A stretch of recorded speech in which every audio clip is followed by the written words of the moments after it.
గత 2 రోజుల నుంచి మనం చూస్తున్నట్టయితే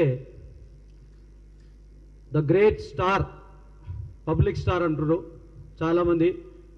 బీఆర్ఎస్ ఎమ్మెల్యే, హుజూరాబాద్ ఎమ్మెల్యే పాడి కౌశిక్ రెడ్డి పబ్లిక్ స్టార్ అని ఒక స్టెంట్ తోటి ముందుకు వస్తుంది. కానీ ఆయన చాలా అనుకుంటుండేమో పబ్లిక్ స్టార్ ఏమో, కానీ ఆయన కమిడియన్ స్టార్ అయిపోయింది. అలా యావత్ తెలంగాణలో ఆయన చేసే శాస్త్రలు ప్రతి ఒక్క ప్రజలు చూస్తుంటే ఈ చేసే శాస్త్రాలకు వీరేంద్ర బాబు వీడిని ఎన్నుకున్నామా మనము?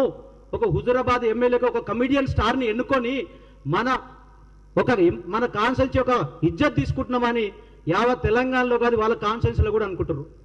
ఇదంతని కౌశిక్ రెడ్డిని ముందు పెట్టి మళ్ళీ నాడు చేసిన ఉద్యమం ఎలా అయితే తెలంగాణ ఆంధ్రాని ఉద్యమాన్ని రేచగొట్టి ఆంధ్ర వాళ్ళ దగ్గర నుంచి డబ్బులు సంపాదించుకొని ఆంధ్ర వాళ్ళ దగ్గర నుంచి కూడబెట్టుకున్న ఆస్తితోటి నాడు 2014లో ఎలక్షన్లో అఖండ విజయంతో తెలంగాణలో అధికారంలోకి వచ్చిన తర్వాత ఆంధ్ర వాళ్ళని భయోపాంతలం చేసి వాళ్ళ ఆస్తులను కూడగొట్టుకొని ఈరోజు తెలంగాణలో వచ్చిన తర్వాత 14లో ఆ తర్వాత ఆంధ్ర తెలంగాణ అనే భేదం ఉండదు, ఏమి ఉండదని మా మిత్రుడు ఇందాక చెప్పినట్టే మీ కాలుకు ముళ్ళు గుచ్చుకుంటే నా పండుతో తీస్తానని చెప్పిన కేసీఆర్, కేటీఆర్, హరీష్ రావు మళ్ళీ దశ ఉద్యమం తీసుకొచ్చి పాడి కౌశిక్ రెడ్డి అనే ఒక కమిడియన్ స్టార్ ముందు పెట్టి ఆయనతోటి ఈ యొక్క ఉద్యమాన్ని రేపుతున్నారని ఘంటపదంగా తెలుస్తుంది.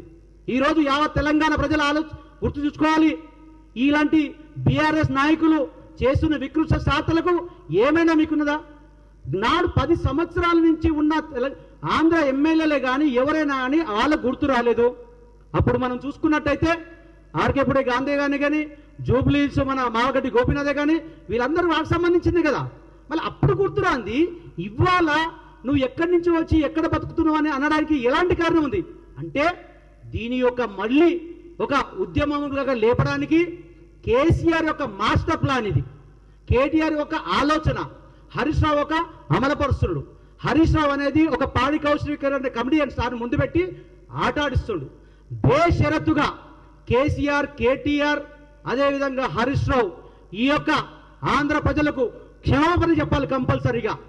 వాళ్ళు మనము భేదం లేదని 10 సంవత్సరాల నుంచి గడ్డెక్కిన ఈ వ్యక్తి ఈరోజు ఇలాంటి నీచమైన ఆలోచనలతోటి, నికృష్టమైన ఆలోచనలతోటి ప్రజలను రెచ్చగొట్టి ఏమి సృష్టిస్తున్నారు. మా సీఎం గారు ఈరోజు ప్రజాపాలనని శాంతియుతంగా మా తెలంగాణ ప్రజల పాలన చేస్తున్నారు. అలాంటి ప్రజల పాలనలో మీలాంటి నీచులు ఉన్నారని మేము గ్రహించలేకపోయినాం. కానీ ఇప్పుడు తెలుస్తుంది మా దగ్గర ఏ ఎమ్మెల్యేలైనా కానీ ఎలా రెచ్చగొట్టాలి, ఎలా విభ్రంశించాలి, ఎలా ఈ శాంతియుతంగా జరుగుతున్న ఈ యొక్క పరిపాలనని ఎలా విమర్శించాలన్నది మీ దగ్గర నుంచి తెలుస్తుంది. మా ప్రభుత్వం వచ్చి 1 సంవత్సరం కూడా కదా 8 రోజులలో మీకు ప్రభుత్వం లేకపోయేసరికి అతలకుతలం అవుతారు. ఇదా మీది అంటే మీరు కూర్చోవడానికి, మీరు పాలించడానికి రాజ్యం ఉండాలి తప్ప ఏది కాంగ్రెస్ పార్టీ వచ్చిన తర్వాత ప్రజల కోసం సాధిస్తున్నది మీకు ఆలోచన లేదు.